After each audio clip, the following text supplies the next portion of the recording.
So I have to ask, tell us about your appearance in the Back to the Future movie. Ah, I'm no longer actually embarrassed by this because I have to deal with this a lot. And teaching was the worst because,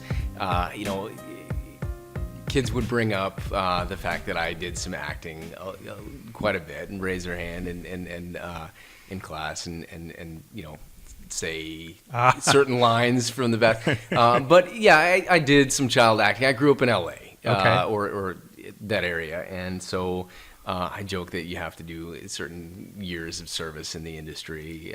But my sisters and I did that, and it was kind of fun. I did some work, and I get to turn on Back to the Future 2 and show my kids that I was on there. It kind of weirds them out a little bit, but yeah.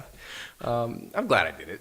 So that can be the game. Wanted to go back to it all. That could be the game for our audience. Go back to the Future 2 and see if you can figure out who John was playing back then. Yeah, I and everybody points to the fact that Elijah Wood was the other kid. So wow, okay. The sidekick. He's gone on to do some better things. Speaking of that, do you think that experience had anything to do with or prepared you for the work that you do now or for being a business owner? No, at least I don't believe. No, not really. No, there's been other experiences. I've done a lot of coaching. Okay. And certainly teaching. Really, it's been doing this work and then surrounding myself with a great team. Okay. Talking folks who I believe in to really take that leap of faith and getting them excited to do something new and a new model. Maybe coaching was maybe the bigger thing that helped me prepare me for what I'm doing now. Mm-hmm. Nothing can really prepare you for that. What is it about coaching and teaching that that really gets you going? I mean, what aspect of that do you find? Well, I do love conveying and connecting, and so I get to do that still, and I do get a little bit excitable about doing this work, and so that's part of, I guess, being a coach is that you get your team excited about stepping up and doing their best, and so there's a connection there. Yeah, I think. As somebody, as you and I were talking before, you had remembered about me that I taught at the university for 13 years or so, and so had a pretty significant amount of teaching in my background. But I remember somebody asking me one time, "Well, so are you really like that kind of working with somebody to help them learn or figure something out, and then seeing that light bulb go off in their head? That's." That moment, I think they probably had heard that described that way, and they asked me if that's why I was into teaching. And I thought about it, and I was like, I don't think so. I don't know. I mean, maybe I hadn't thought about it that way before, but actually now, as you and I were talking, as you were explaining the coaching on there, I was thinking, well, yeah, maybe there is a certain piece of that. I mean, I always liked the preparation aspect. So I liked the idea of setting up the lesson plan, setting up the process, and then, I don't know if prior students would appreciate this characterization of it, but almost the experiment of then putting it out in front of people and saying, okay, let's see if this works. Let's see if they kind of work through this and they get something out of it. And so I guess that is the light bulb coming on. I hadn't really thought of it entirely that way, but I did it. But for me, it was at scale. It was like, it wasn't like a one-on-one with one person and waiting to see that one person, the light bulb kind of click on. It's creating a process and a methodology that I could roll out to 100 people at a time, hoping that 80% of them would get it. Right. And so, yeah. And that has been something that's changed for me. What really excited me about this work was being able to reach kids. And I love working with teenagers because they're pretty resilient. Despite all the horrible things in the background that's atrocious, and it's pretty bad. They can bounce back. They can there's hope that's very real. And if you encourage and instill and identify that with them, there's so much that they're able to overcome. And so going from that real appreciation and enjoyment of the work that I had for a long time, to then scaling it to an entire organization and agency is different. And that's that switching to encouraging and empowering others to do an effective job, but not just jumping in and doing it yourself. And so a switch. Mm-hmm. Yeah, you've mentioned a few times there's kind of a theme in the I don't know if this is the right way to characterize it, but the emotional strength that you and your team kind of have to bring to the job to deal with some of the things that your clients, the kids, have been through. Yeah. And maybe I want to dig into that a little bit and just kind of ask that open question of how does somebody get there? How does somebody, in your view, and maybe you can speak from personal experience, where does that kind of emotional strength come from that you're able to handle that kind of seeing those kinds of horrendous things, dealing with those kinds of terrible stories, and being able to serve at that level? It starts with empathy and compassion. You've got to have that, and nobody really chooses to get into this type of work without really feeling and wanting to impact individuals. Really, I think it takes a ton of experience, and so when we hire folks, we're looking for really a key ingredient is connectivity. Are our staff going to be able to have that ingredient of being able to effectively relay and be there for our kids? And yes, it's going to be a learning curve, and it's a steep one for a lot of folks, because you get the wrath of kids, and if you can imagine somebody coming off of hard drugs and they don't feel very well, and we take away all the escape mechanisms and things that they have, and it can be really tough. And our staff are tasked with this enormous responsibility of keeping these kids safe and connecting well with them. And it's not easy, and they're sometimes the target of wrath. Mm-hmm. But being able to understand why, validate the experiences of these kids, and to really get kind of beyond that, and to not take it personally, to almost normalize that experience. And it's hard, and through coaching, through really when we get our staff together and they're able to talk about those experiences, that's where growth takes place for them. Mm-hmm. But we have to stay committed to our staff to let them grow. Mm-hmm. And it takes a little bit of time. And really for us, we have to maintain, we've got to make sure that we don't have a lot of turnover. Really, that's kind of the mark of an effective program, and to be able to maintain good folks, mm-hmm. And not burn them out. And that's a real challenge in this industry. Mm-hmm. If there was somebody out there in our audience that was maybe in school or maybe even deciding on their future career paths, and they were learning about organizations like Madrona Recovery and thinking, hey, that's something I'd want to do. That's a kind of organization I want to get involved in. What would your recommended path be for them? What would that career path look like to prepare them and get them the experience that they would be a good team member in an organization like yours? We've seen a few different paths. Internships are great. And with larger established organizations and agencies, you can get those internships. A newer one like us, we're not necessarily in the greatest place to give back in that capacity. Mm-hmm. We want to make sure that we have enough supervision to really make that viable. And we're getting there. Our team is really looking to provide some opportunities, some more opportunities for internships. But there is some exposure that people can get by jumping in, by trying it out. And oftentimes, sometimes you don't know if a job is going to be right for you, and if it's not, you move on and you cross that off and say that's not something that's for me.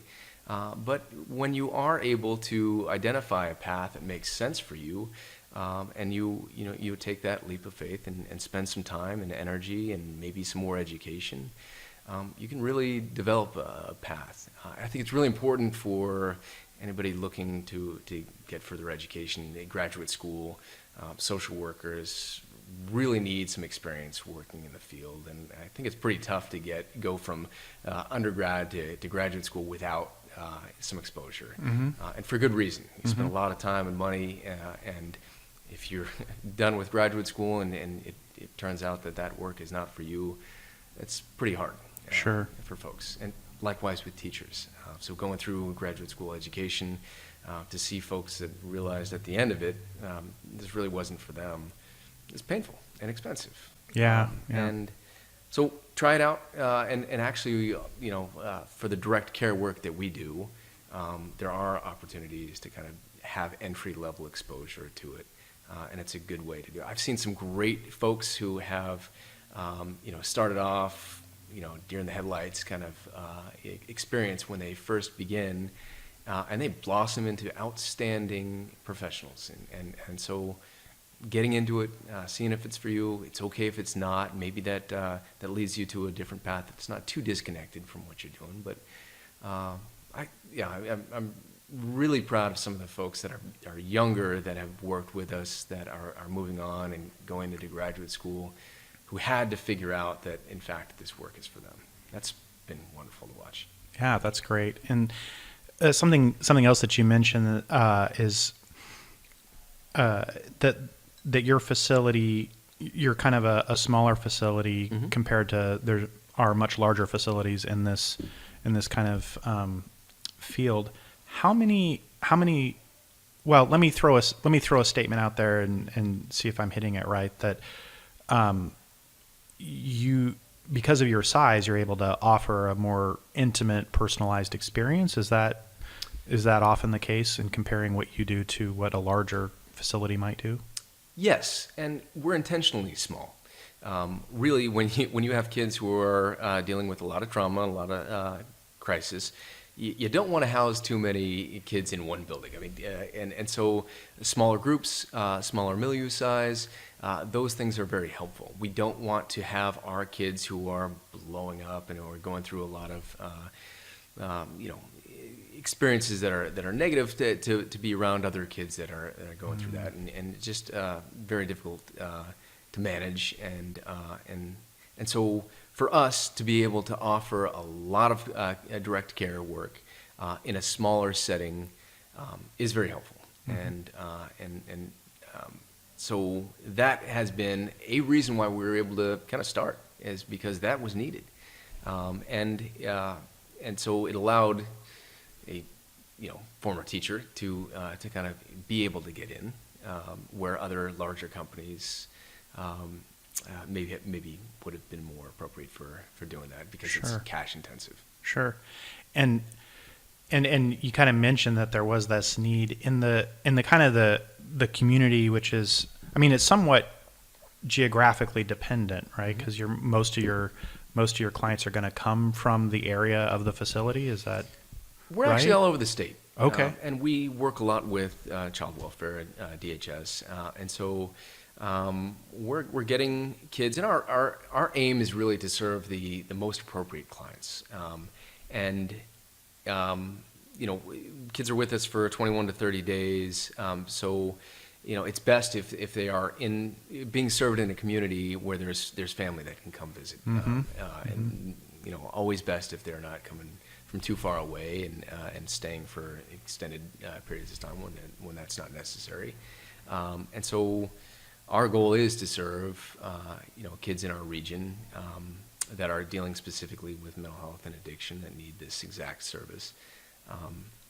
And so we have tried to expand the amount of kids that we can serve, and that's been our aim, is to serve both private insurance and Medicaid as well. I see. Yeah, that's what I was going to ask, is whether they're, with the opening of your facility, and I imagine there were other facilities of similar size in the community already? Yes, there are, and some of them are slightly different. Yeah. And so there are some substance use specific programs, mental health specific programs. We are doing dual diagnosis. There are some that are longer term. And actually, we are set to add an additional license to our programming, subacute, and we will be the first dual diagnosis subacute program in the state. It's just something that is increasingly needed. There's a capacity need, and programmatically, it's something that makes a ton of sense. Well, so maybe expand on that for a second about what does subacute mean? Slightly more challenging population of kids. Okay. So, kids that really can't thrive without a lot of care and oversight and the services that are needed. And it oftentimes it's pretty life-threatening situation. So we get a lot of kids from EDs who have maybe had a recent overdose. And because of our programming, both with the medical and psychiatric care that we provide, we can do detox and we can watch these kids pretty carefully to make sure that they're not going to go through any harm. So are you seeing that there is kind of still, even after the opening of your facility and the other providers that are in the area, would you say there's still kind of need out there for more services? Most definitely. And Oregon in particular is uniquely in need of services.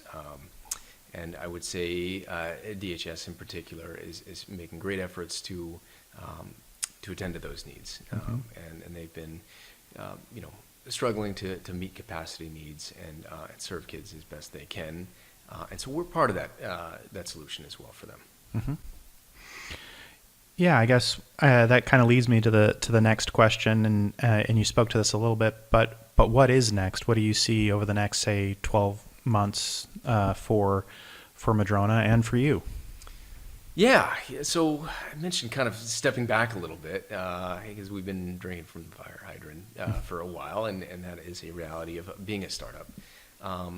But we need to be strategic in the next steps that we take. So, what are the most appropriate services that we can offer? We're looking at some outpatient services. We are looking to work with DHS to offer potentially some longer term stays with us, just because that is a need in the community, and there are some gaps. And if kids aren't getting the services, then they're at risk, right. And we see that need. Oftentimes, when we're looking to do referrals after our kids leave, the next fit is not necessarily there. So, how can we help further? And that's kind of the step back that we're doing right now, to look at it very carefully and to identify, what are we fit to do, and how do we make that happen as a team. Mm-hmm. Well, before I close, I always like to ask if there's anything that I should have asked or could have asked that I didn't, that you can tell us about Madrona. Well, again, going back to when we first started, was this the right move, or was this appropriate for a teacher to jump in? And looking back at the performa that we worked on. Yeah, you mentioned at the top of it that as you got more into it, you might not have done it again. No. So maybe we could ask that a different. Yeah. If there was another John Thornton out there who had a similar background and was thinking about doing this, what would you tell him? I would say surround yourself with effective people who can provide you with some real experience share that will help guide your decision making, and really not so much look for advice, but look for people who who've done what you've done, and who are going to be honest with you about the challenges, and surround yourself with the best people always. Yeah. I'm glad that I did do this now after 2 years, but after year one, yeah, it was rough. And sometimes you just need to jump in, Yeah. take a leap. Yeah, that's so on point of a conversation I had this morning. I was talking to another entrepreneur who was he had started a web design business out in Beaverton, and he's 3 years in now. Uh-huh. And he said, man, I wish somebody had told me that year 2 was going to suck. These are common stories. Like, yeah. Commiserate a little bit around that. So yeah, it's interesting that now here we are in very similar, totally different circumstances, but kind of a similar thing. Yeah, I think that's, and thinking about my own business development, I think that's somewhat been true for me too. I wouldn't say it. I wouldn't say that it sucked. I'm happy to have been doing what I'm doing, but it's more challenging. Yeah. And looking forward to days when I'm more sure of what I'm doing. It does get better. It gets enjoyable, and if you can get through surviving and start thriving, it's wonderful to kind of look at the that end, and we're seeing that right now. That's great. Yeah. That's great. Well, thank you so much for joining us for this. I appreciate it, and I know I think our audience is going to find it interesting to kind of hear from an entrepreneur where the mission is really front and center. So yeah, this is a great opportunity for us. Thank you. Thanks for having me, Ty. Yeah. Okay. And for our viewers, next up, we're going to hit our roundtable discussion. So I'll see you all there. All right. Yeah. Well, let's hear what you have for this week, AJ. So I had an article that I found from the Shenandoah Valley Construction, I think it was like association. Anyway, it was the kind of a throwback to like something that I learned when I was in the construction trade. They talk about the magic construction triangle. Anyway, the construction triangle has 3 sides, and it's cost, quality, and time. So you can have two of them, but you can't have all 3. And so the article is kind of trying to expand on that and say, that you should strive to have good time, timing, and be responsive to your clients, but also try to come in under budget and keep costs down for both you and the client and maximize, the quality of your work. Kind of trying to say you could have all 3. And I was just kind of wanting to get your guys', I know it's something that I heard a long time ago, and it's like something that I guess it's like kind of folklore or in business, sort of, a kind of an expression that's thrown around quite a bit. But I had never heard it outside of construction. So I was curious if you guys thought that kind of carried over to other businesses. I really think it does. Yeah, I think that it's interesting that it started out in construction, but it is such a universal concept because in every aspect of our lives, we're constantly choosing between these factors of like, how long is this going to take? How well can I do it? Or how much is it going to cost me? And so, yeah, it's a very general, universal rule, it seems, that would apply to, I can't think of an industry that doesn't have this apply to them in some way. I think definitely, having grown up in the accounting and finance industry, it absolutely applies in that case in terms of all kinds of accounting services that are provided, whether it's tax returns or audits or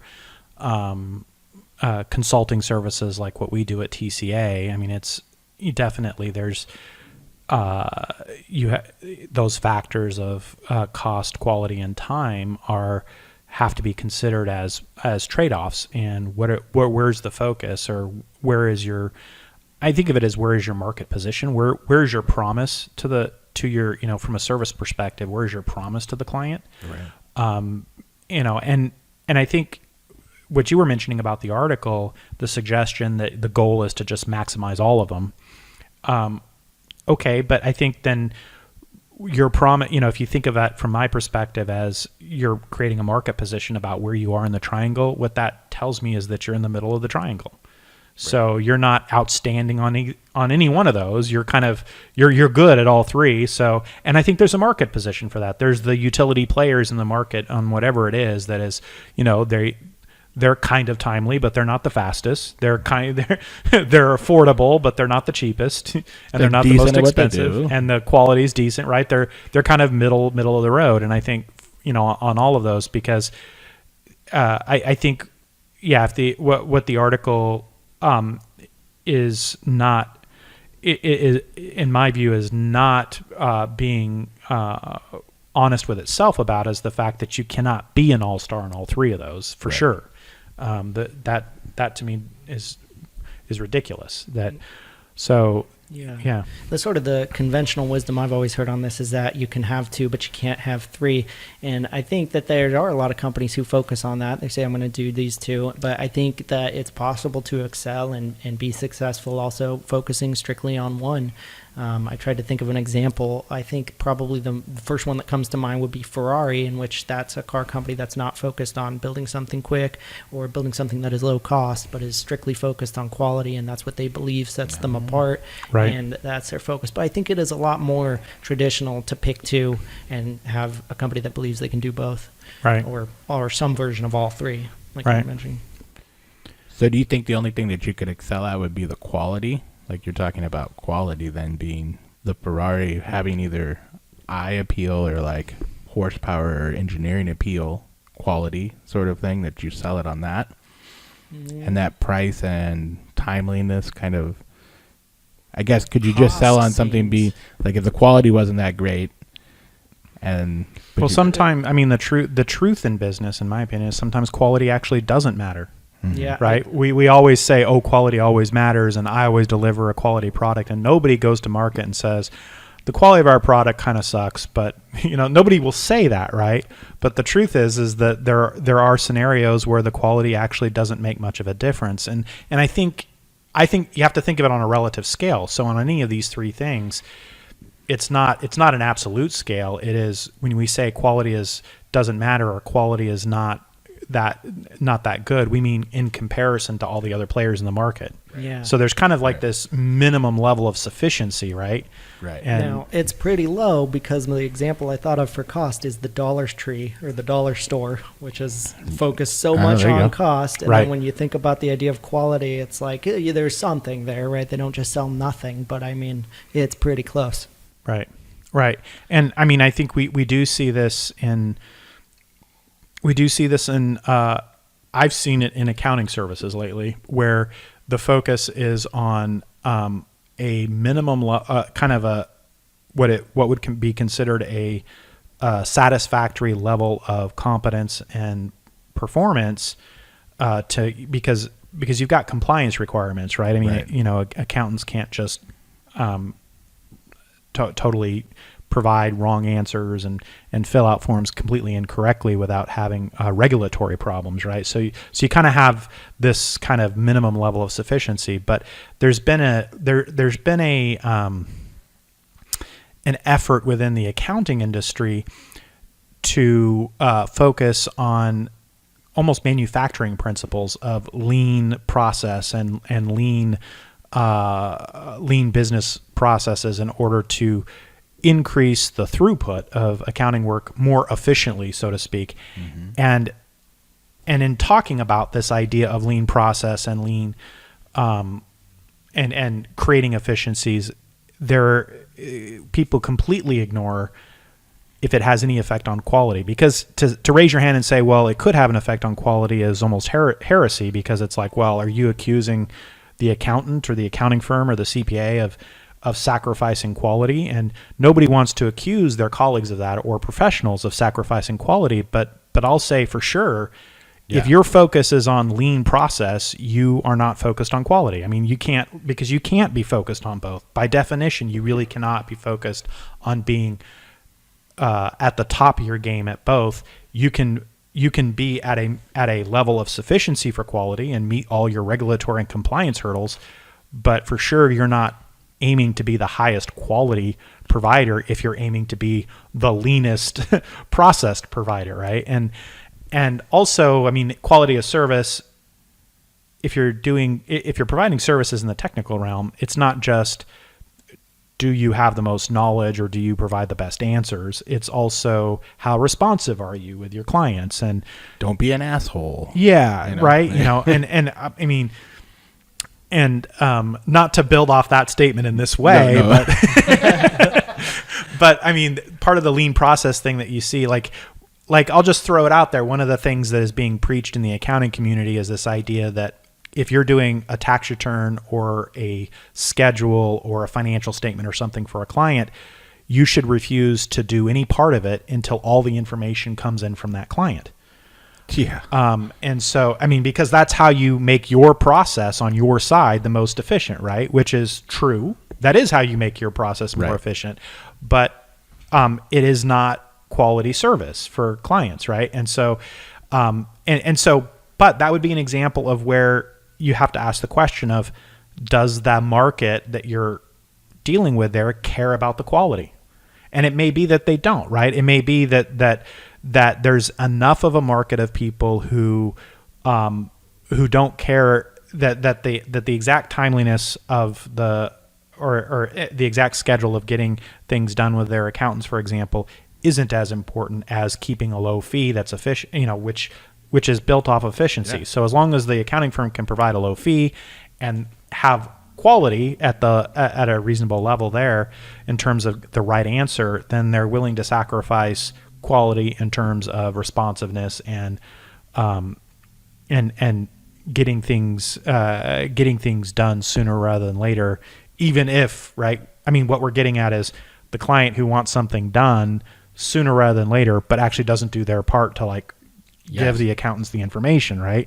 Which is classic. I mean, that's how many clients will operate if they can, because they've got demands and things going on their time, right? So they're going, so they may delay giving their accountants information, or they give their accountants part of the information early on, and then they give them the last piece of the information toward the end. And while it is no doubtedly more efficient for the accountant not to touch any of it till they get the last piece of information, it's not as good a service to the client if the client believes because they gave some of the information months before, at least half the project's already done, and it's not.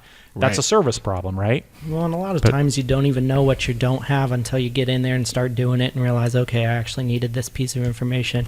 And I think the other interesting thing is that it's a two-pronged approach, because you've got both the accountancy who's trying to figure out which two things they want to focus on and what their goals are and where they see themselves as a market leader. But then you also have the customer, who might have some customers believe that quality is of utmost importance and time becomes of utmost importance to people who are late in filing their tax returns and that sort of thing. So it's just this delicate balance of what the accountancy wants to do versus what the customer is trying to, what he values. Yeah. Right.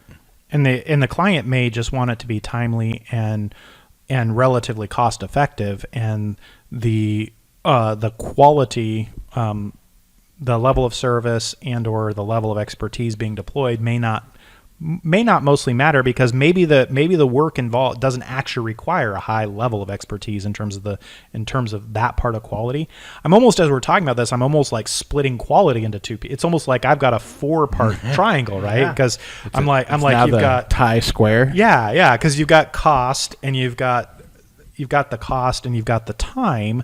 But then when you talk about quality, I think there's this trade-off between the perceived quality that is related to the service, right? Like, how much service do you provide in terms of responsiveness and your ability to handle kind of last minute information coming at you, and being willing to work on it even in a format or in a way that's not super efficient for your business as the accountant. That's the service component, right? And that's one part of quality. But then the other part of quality is, do you actually know your shit? Yeah. And sometimes those two things are a trade-off from each other, right? Because what I often see is that a lot of accountants will win in the market, even though they don't know shit. They win because they provide a high level of service. Right. Yeah. Probably more often than not, that's actually the case. Is that in professional services, is that providing a high level of the service piece that I was talking about actually means more than knowing your shit. But there are cases where the issues are so complex that having a high level of expertise actually outweighs the level of service. Like, the accountants or the lawyers or whoever the professional service providers are, perhaps even the software developers or whoever they are, what they're doing and what they're dealing with is so complicated, and there's not that many people in that particular geography or market that can deal with it, that they can get away with a lower level of the other component of service, because even though maybe they're a little bit prickly, or maybe they don't, they don't they're not as responsive, people still work with them because they're one of the few providers of that particular information or able to do that particular type of work. So I think there is kind of that trade-off there. It's like, well, if you don't want to provide a high level of responsiveness and customer service to your clients, you better know your shit. You better know your shit. Yeah. Yeah, exactly. You better know your shit. Yeah. Like, Yeah. And so it's like, yeah, everybody kind of disagrees on, or people can disagree on what they think quality means, but it's just really interesting when you get into the higher level of knowledge required for whatever service is being rendered, because it's like we can all look at it and say we think this is quality or we think this is quality, but that's only works if we understand the product or service that's being Right. rendered. So if you're handed a tax return which you don't understand, and then you're trying to judge if this is more quality than some other tax return, that can be difficult for somebody to really know. Yeah. Well, that's why I've always felt responsiveness always wins, because regardless of what a business or an entrepreneur understands about their accounting or the financials they get from their accountants or their tax returns, they know whether their accountant picked up the phone or not. Yep. this reminds me of like the old basketball analogy, right? Like defense, right? Like Michael Jordan was supposed to be like, he felt best about his defense. Because even on an off night, right? You can have an off night on shooting. Shooting takes a little bit of skill. Defense doesn't take skill. It takes hustle. Anybody can play defense. Right. Is what they were talking about. They were always Right. talking about the hustle play. And so I feel like not everybody can be like a genius in their field. Yeah. But you can be a nice person and be responsive. Yeah. Like And you can that's the hustle. Yeah. Yeah. You know, like yeah. that's the get off your ass and do something Yeah. to respond to whoever's asking you a question. Or to whatever the request is, Yeah. and so that's the way I think about it. That makes sense. I think the only other thing I wanted to mention is just that I think a lot of people's opinion when we're talking about tax returns and like determining quality, I think a lot of times a business owner would say that the most quality return is the one which has the least amount of tax due at the end of it. And I just want to challenge that assertion, because often that can come back to bite you, and I could just see that's how it often gets thought of. Yeah. No, that's very true. And it's like trying to educate and make sure that business owners understand that it's not, it's both a question of, are you optimizing the tax result, and are you protecting the company from risks? Yeah. Are you protecting the company from risk exposure? Because it's not a real trick. There's no trick, I should say, and no skill involved in calculating that a company has zero tax by just not following the rules. Yeah. So we can make all kinds of expensive. Yeah, we could do that. Right. So, I mean, whenever a client comes to me and they're like, "Hey, we haven't been paying taxes all this time, so, and make it happen again this year." Yeah, and we have a high level of risk tolerance, so we don't really care whether we follow the rules. It's like, okay, what am I going to do for you then? Yeah. Right? Because I can't. You could just put bullshit numbers in the boxes too. Right. There's no tax due if you just don't write any of the numbers. And then the best part is I don't sign the return. Right. So I mean that's specifically from the tax standpoint. But I mean, I think back to the triangle piece. I mean, if we accept that what we mean by quality 90% of the time, I think on your point that business owners, operators really don't necessarily know the quality of the accounting schedule they got in front of them per se, or the use of the accounting rules. They don't know the difference in quality between how one accountant utilized the rules versus how another accountant utilized the rules, probably the vast majority of time. So when they think of quality, they think about the service, the responsiveness, and those sort of elements. You would like to think, when you go back to that triangle, that those of us who provide a higher level of service then can command a higher fee. That there's, true. If you're putting on that triangle, quality as service, and you think of the cost as value, right? That the higher the level of service, the higher the fee can be. That the client is willing, the businesses are willing to compromise on the fee because they realize they're getting a higher value for that level of service. I think that was great, but I think you missed the biggest thing that we got out of this whole discussion, is that Ty now has the Ty card square. Much like the Ron Swanson triangle.